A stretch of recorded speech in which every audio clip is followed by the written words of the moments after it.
Assalamualaikum warahmatullahi wabarakatuh. Om Swastiastu, Namo Buddhaya, Salam Kebajikan.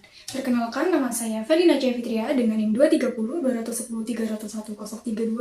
Perkenalkan, saya Mayadi Rayu Suseno dengan NIM 2208 03 104026. Saya Reta Oktasia Gemintang dengan NIM 220803104056. Perkenalkan, nama saya Dinia Syahadatul Kamilah dengan NIM 2302 1030 1045. Perkenalkan, nama saya Iva Aprilia dengan NIM 2208031 Di sini saya akan menjelaskan tentang latar belakang dari ideologi Tiongkok. Sejak dikenal sebagai Republik Rakyat Tiongkok, Tiongkok terbentuk menjadi dinasti-dinasti besar yang pernah menjajah dunia seperti Zhou, Xin, Xi, Song, dan seterusnya. Balik beragamnya dinasti tersebut, Tiongkok juga melahirkan pemikir-pemikir dunia terbaik seperti John Confucius. Di samping itu, Tiongkok juga menghadapi masa-masa berat seperti kolonialisasi yang dilakukan oleh Jepang, Manchu, dan Britania. Dari tahun 1927, Tiongkok juga mulai memiliki gejolak perang. Setelah runtuhnya dinasti Manchu, Tiongkok mendirikan bentuk negara republik yang dipimpin oleh Partai Kuomintang. Seiring perkembangannya, Kuomintang bekerja sama dengan PKC. PKC ini adalah Partai Komunis Cina dan tergabung dalam satu aliansi bersama untuk memperluas pengaruh kekuasaan. Di lain hal, PKC atau Partai Komunis Cina juga bersekutu dengan Kuomintang untuk menentang penguasaan militer pemerintah Beiyang. Pemerintah Beiyang menguasai berbagai wilayah di Tiongkok. Kuomintang dan Partai Komunis Cina bertujuan untuk menumpas semua agar kekuasaan bisa beralih kepada sipil. Namun dalam perkembangannya, Kuomintang dan Partai Komunis Cina adalah dua partai yang memiliki ideologi politik yang berbeda. Kuomintang lebih cenderung ke arah kapitalis dan Partai Komunis Cina lebih cenderung ke arah sosialis atas ajaran dari Mao.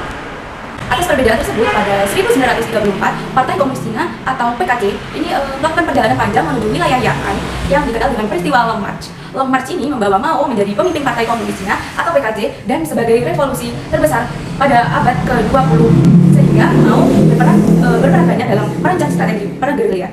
Mao menjadikan petani yang menduduki jumlah terbesar dari rakyat Cina sebagai kekuatan pokok revolusi.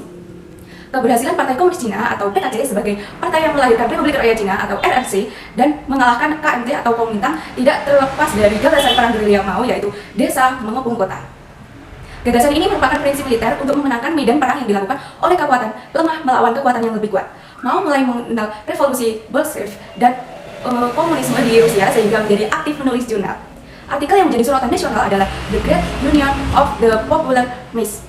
Isinya mengajak golongan petani, buruh, pelajar, kaum perempuan, polisi, dan yang lainnya untuk bersatu menggulingkan penindasan kaum kapitalis. Dengan berhasil mendekap kapitalis ke Taiwan, Mao mengambil alih kekuasaan Tiongkok dengan kemerdekaan dari tahun 1949. Sehingga perkara ideologi Mao yang sudah hadir dari gerakan dan keresahan terhadap kapitalis terimplementasi kepada ideologi yang diterapkan ke Tiongkok, yaitu komunisme.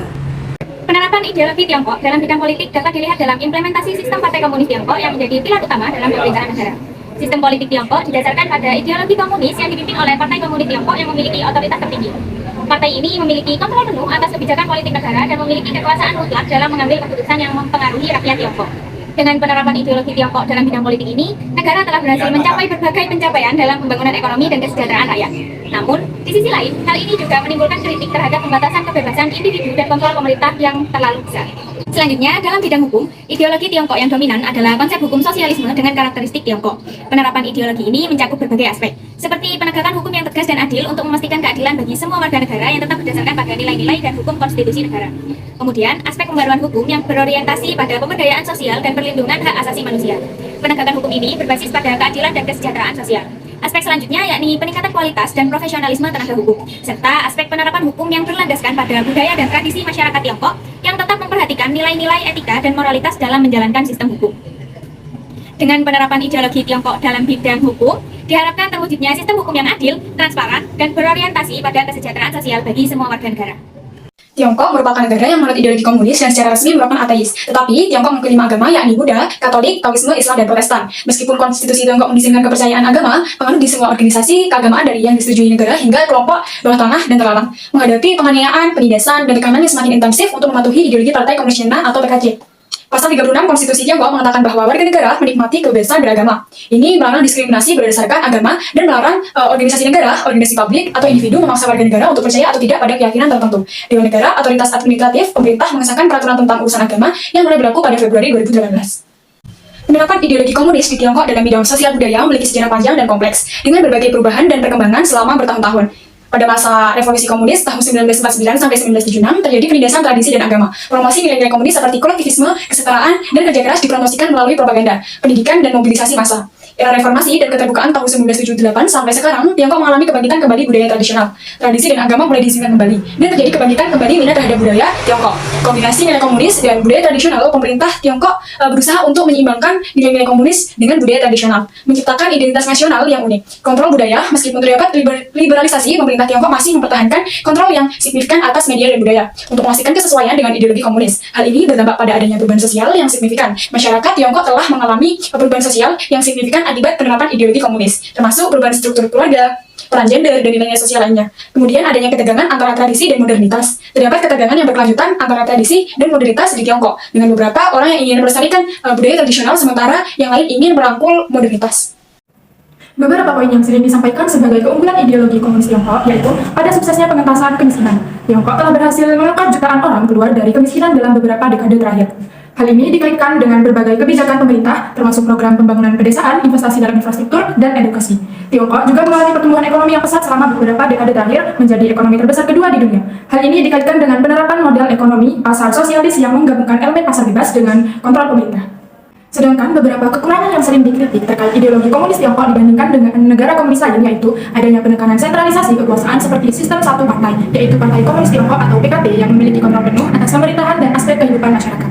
Kemudian adanya pembatasan kebebasan sipil, kebebasan berekspresi, pers, dan berkumpul seringkali dibatasi di Tiongkok, yang bertentangan dengan prinsip demokrasi dan hak asasi manusia. Kekurangan ideologi Tiongkok selanjutnya yaitu adanya penindasan terhadap minoritas. Pemerintah Tiongkok dituduh melakukan pelanggaran hak asasi manusia terhadap kelompok minoritas seperti Uighur dan Tibet, termasuk asimilasi paksa dan pembatasan budaya. Kebebasan beragama di Tiongkok dibatasi dengan kontrol pemerintah yang ketat terhadap praktik keagamaan dan organisasi keagamaan.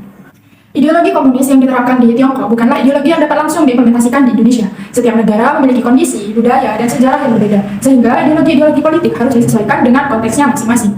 Ideologi komunis masih dianggap sebagai ancaman oleh pemerintah Indonesia dan tidak sesuai dengan Pancasila yang menjadi dasar negara. Adanya perbedaan pada pemikiran, ideologi komunis Tiongkok mempunyai pemikiran yang sangat kuat dan terikat oleh masyarakat, yang terlihat pada revolusi budaya Mao Zedong, sedangkan untuk Indonesia sendiri mempunyai pemikiran yang terkait dengan nilai-nilai dan norma yang menjadi dasar keyakinan dan cara berpikir untuk mencapai tujuan. Indonesia memiliki larangan terhadap paham komunisme yang berasal dari trauma yang mendalam yang masih menyisakan stigma negatif terhadap komunisme di mata masyarakat Indonesia. Perbandingan penerapan ideologi komunis Tiongkok dengan Pancasila di Indonesia, ideologi Pancasila memiliki keunggulan daripada ideologi komunis yaitu yang pertama, sila pertama Pancasila yakni ketuhanan yang Maha Esa lebih baik dan sesuai untuk kehidupan sosial dibandingkan dengan paham ateisme yang dianut oleh komunisme. Yang kedua, prinsip kemanusiaan yang adil dan beradab pada sila kedua Pancasila sangat menghormati kebebasan individu, hak asasi manusia atau HAM dan pluralisme di Indonesia. Adapun komunisme seringkali mengorbankan kebebasan individu untuk kepentingan yang bersifat kolektif. Yang ketiga, konsep persatuan Indonesia sebagai sila ketiga Pancasila lebih unggul daripada konsep persatuan ras atau nasi. Keempat, sila keempat Pancasila lebih baik daripada paham kerakyatan yang diusung baik oleh sosialisme maupun fasisme. Kelima, konsep sila kelima Pancasila yang berimplikasi pada konsep kesejahteraan sosial dan demokrasi ekonomi lebih unggul daripada konsep pasar bebas yang diusung liberalisme kapitalisme. Pancasila sangat menghargai nilai ketuhanan, hak asasi manusia, keadilan dan juga demokrasi, sedangkan ideologi komunisme cenderung mengabaikan semua aspek yang dijunjung tinggi oleh Pancasila tersebut. Komunisme merupakan suatu ancaman bagi ideologi Pancasila, oleh karena itu, nilai-nilai Pancasila harus terus diterapkan dan disosialisasikan pada masa kini, terutama bagi generasi muda.